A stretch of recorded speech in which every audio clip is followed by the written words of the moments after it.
It is time to breathe again on the latest breath of fresh air, Shortie, with your host Charles Taylor, and I am here to discuss a few things. Because since the last time I did a Shorty, there has been a lot that has happened over the course of the week in between the last Shorty and the one that I am doing here today. So let's go back a week and look at some of the coverage of specifically the San Francisco 49ers. So, of course, the 49ers are on a bye week this week. They're 5-3. Big picture says they are better than they were at this point last year. Remember, the 49ers were 3-4 before they started going on their roll to where they didn't lose a game since the game they lost to the Kansas City Chiefs, I believe. Yeah, the Chiefs. And then the 49ers went on that roll. Of course, they had the quarterback, Jimmy Garoppolo, get hurt, and then Brock Purdy came in. And they went on a roll and went all the way to the NFC Championship game, where, of course, Brock Purdy got hurt, and the 49ers lost to the Philadelphia Eagles in the NFC Championship game. Fast forward to this year. And the 49ers, hot start, 5-0, everything going great, right? And then they had a couple of close losses. They lost to the Cleveland Browns. Uh, the kicker, Moody, missed the last second field goal that would have gave them the win. But give the Browns credit, they made plays. Same thing happened with the next game the 49ers played against the Minnesota Vikings. The Vikings made plays and they won 22-17. And Brock Purdy threw a couple interceptions at the end.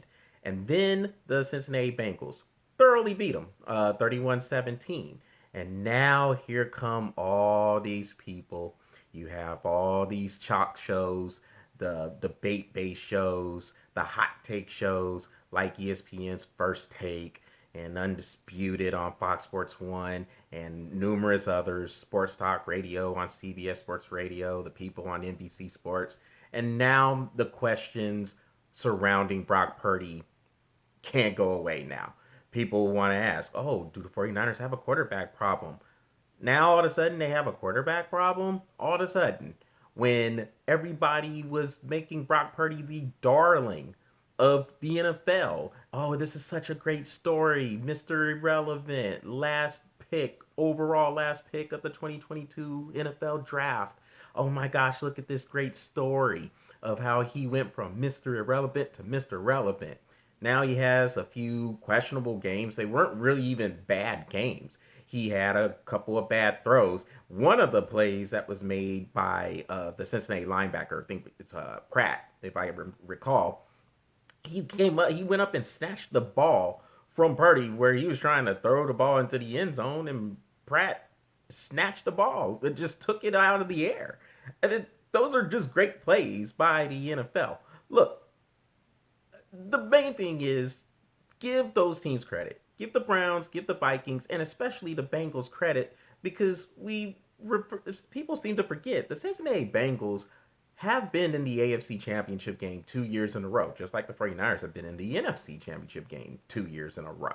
So losing to the Bengals, especially when Joe Burrow is looking like he has the last couple of years, are starting to look that way, and that receiving core and an underrated defense the Bengals have. This is no surprise that the Bengals beat the 49ers. Obviously, me being a 49ers fan, I would like to have seen the 49ers win, but there's no shame in losing to the Bengals. But the question surrounding Brock Purdy is stupid. It's idiotic. It makes no sense to me because this is how people do. This is the society we live in. Any little bit of adversity, everybody wants to jump off and they want to start questioning whether or not Brock Purdy is actually the guy all of a sudden when for pretty much a year and a half, the man has been the darling of the NFL. Now all of a sudden there's an issue at the quarterback position for the 49ers. It makes no sense to me. But big picture says 49ers, they're sitting fine. They're okay. They're 5-3. They're in their bye week. They're gonna start getting a few people healthy. And I don't want to make any excuses for injuries because every team is dealing with some injuries to key personnel. but they're gonna get Debo Samuel back.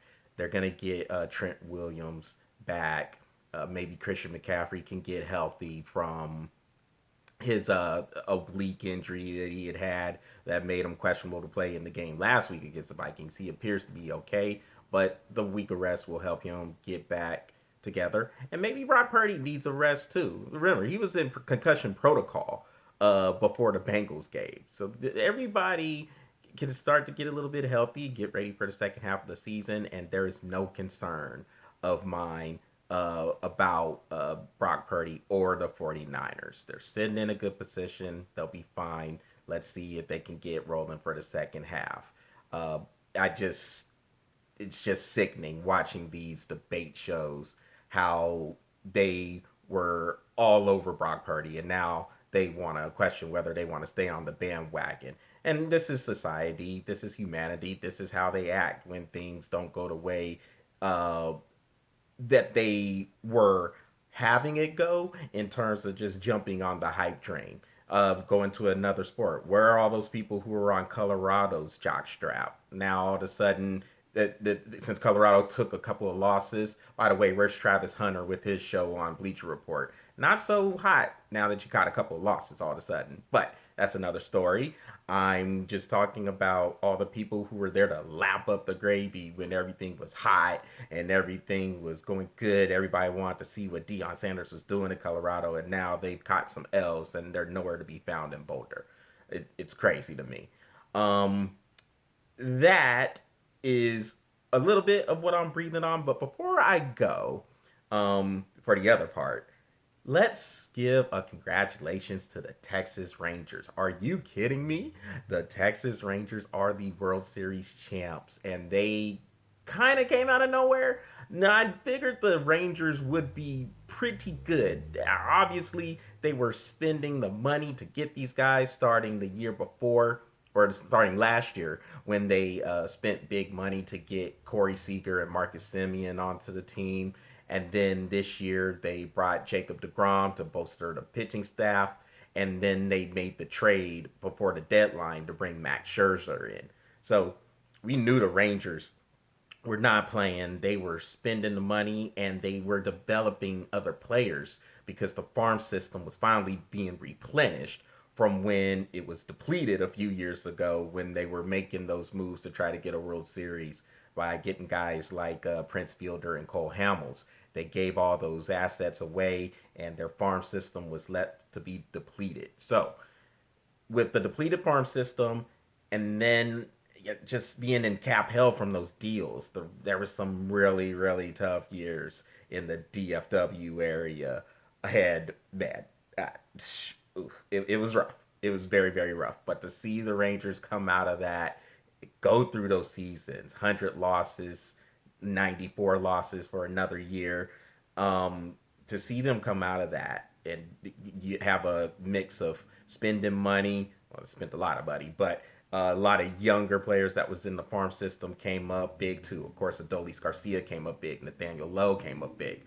Josh Jung came up big as well, and the list goes on and on. Leclerc became the closer, and if you guys remember looking at some of these webcasts, I said Leclerc was a gas can, but he came up big time as the closer for the team this year. So congratulations for the Rangers, and they have a team that will be around for a little while. So those games between them and the Houston Astros will be very fun going forward. So again, that is the other half of what I'm breathing on, and all together, that's what I'm breathing on for today. So y'all make sure y'all go to the Breath of Fresh Air YouTube channel, smash that subscribe button, and follow the Breath of Fresh Air Facebook page. Y'all have a good week, and I will be back soon with another shorty. Oh, and by the way, I will have a little announcement about the direction of the show. We've been telling y'all we've been working on a few things. So now those things are in motion, and hopefully we can get those things going in a couple of weeks or in the coming weeks. Until then, everybody take care, have a great week, and we will talk soon.